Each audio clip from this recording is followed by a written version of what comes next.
Hello there, my name is Rachel. I can talk about animation, and today we talk about season 2 of Mount Everest and the Visible City. That I was sort of surprised this DreamWorks series actually got better.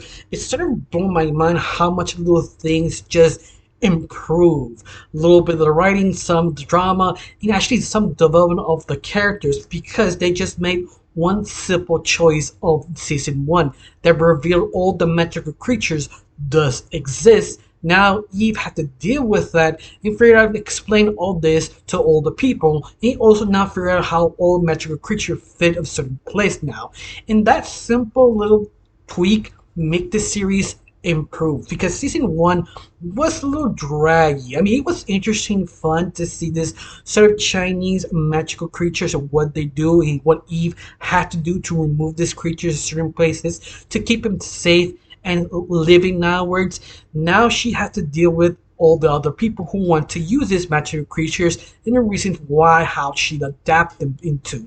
And that is super interesting, especially they add extra layers. Eve now can use magic while using her violin, but she doesn't know how, or is the magic she has herself, or is Everest who has the magic given to her.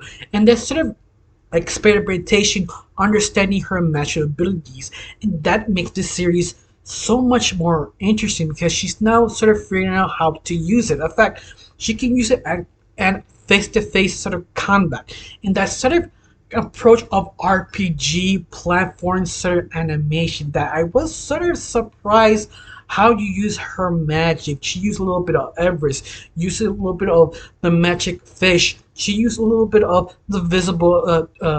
I forgot the animal's name, but some of the visibility, and mix them up back and forth wherever she needs in the moment, and that makes it so much interesting. It's almost I was watching sort of RPG come to life in animation. It's just sort of incredible how they actually did fit this into the story.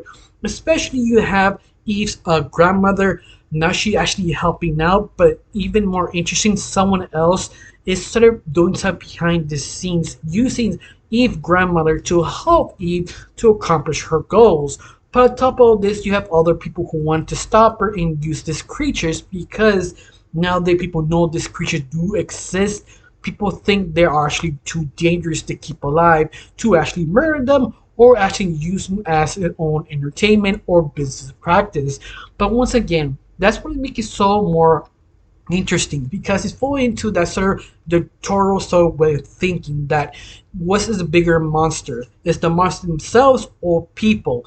Of course, is people are more a monster than monsters themselves, and that sort of thought process make this series interesting. They show what is a true monster person can actually do. In that, I just found this sort of interesting. It's not perfect. You have some issues, like some of the writing is not that interesting, but sometimes depends which episode you use. He also does a kind of magic creature they introduce make the episode work for you or not. Specifically to me, I enjoyed the Nighttail Fox episode. That magical creature made the whole series that I wish the Nighttail Fox stay the rest of the series because she gives so much dynamic because the character who doesn't talk, just give her expression, what she's trying to say, made her so interesting, fun, especially Anata Fox was just a bitch, and I loved about that. She had that sort of charm to the whole dynamic with Eve, with Jin, with Eve's little brother, and Everest. That sort of dynamic, I wish she stayed there to balance everything so well. Unfortunately, she only been in 2 episodes, and it was my favorite magical creature of all, because she just gives so much personality, just her attitude when not saying any words, her expression. He also I did love to add more things with the magic creatures, more dilemmas, more interest.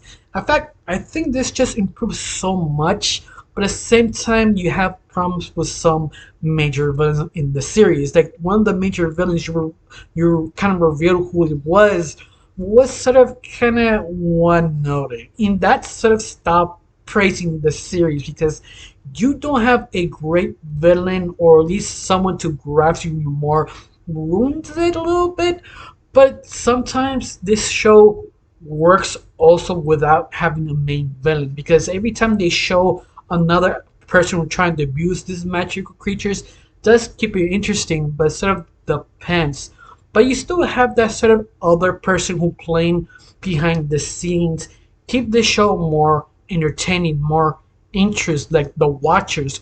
What did he call Eve's grandmother to help them and try not her to interfere with Eve's mission. And that's sort of interesting because Nana trying to understand that and drive herself crazy make the bleep pot so much interesting and more fascinating because you just want to know who is planning this and what is the visible city. And when every time Eve trying to help something, the visible city, something happens to it. At least what you're interpreting with the information you have. And this is the reason why the show I feel improved so much, but at the same time I kind of wish they just spit shine or redo some of the villain's dialogue or motivation because I'm evil it's not good enough sometimes. But all of that it did improve so much. I really can't applaud this, but at the same time I have this one question: how you felt about this season two? Do you feel this series improved so much or meh to you? Tell me down below, let me know. And honestly, I got not much to say. Just thank you for watching. Don't forget to subscribe and have a wonderful day. Bye.